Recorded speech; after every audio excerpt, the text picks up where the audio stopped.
Magandang tanghali na rito ang mga balita sa oras na ito. 2 patay, 1 sugatan sa aksidente sa salpukan ng passenger jeep at L300 van sa Roman Highway sa Bataan. Pakinggan ang buong detalye mula kay Randy Datu. Dead on arrival sa pagamutan ng driver ng passenger jeep at pasaherong asakay nito matapos sumalpok sa isang L300 van sa kalagitnaan ng Roman Highway, Barangay Kupang, Proper Central, lungsod ng Balanga, Bataan, dakong alas 11:39 ng umaga.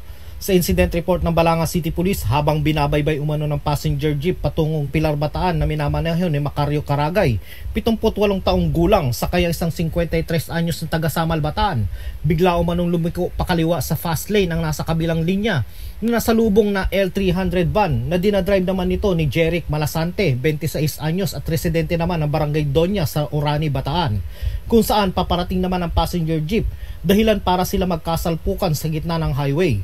Halos inabot ng ilang oras ang isinasagawang pagre-rescue ng mga tauhan ng Philippine Red Cross dahil sa pahirapang tanggalin ang mga katawan ng biktima sa pagkakaipit ng mga ito.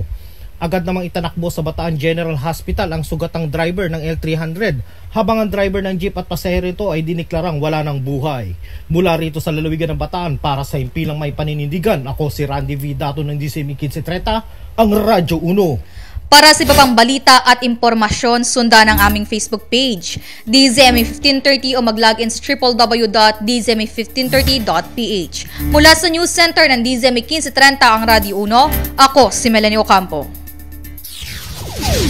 Sumainyo ang DZME News Flash. Mga pangunahing balita na oras-oras inihahatid ng DZME News and Current Affairs.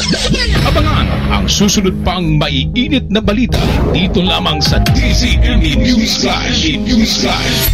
Oras sa Pilipinas, ganap ng 1:00 ng hapon.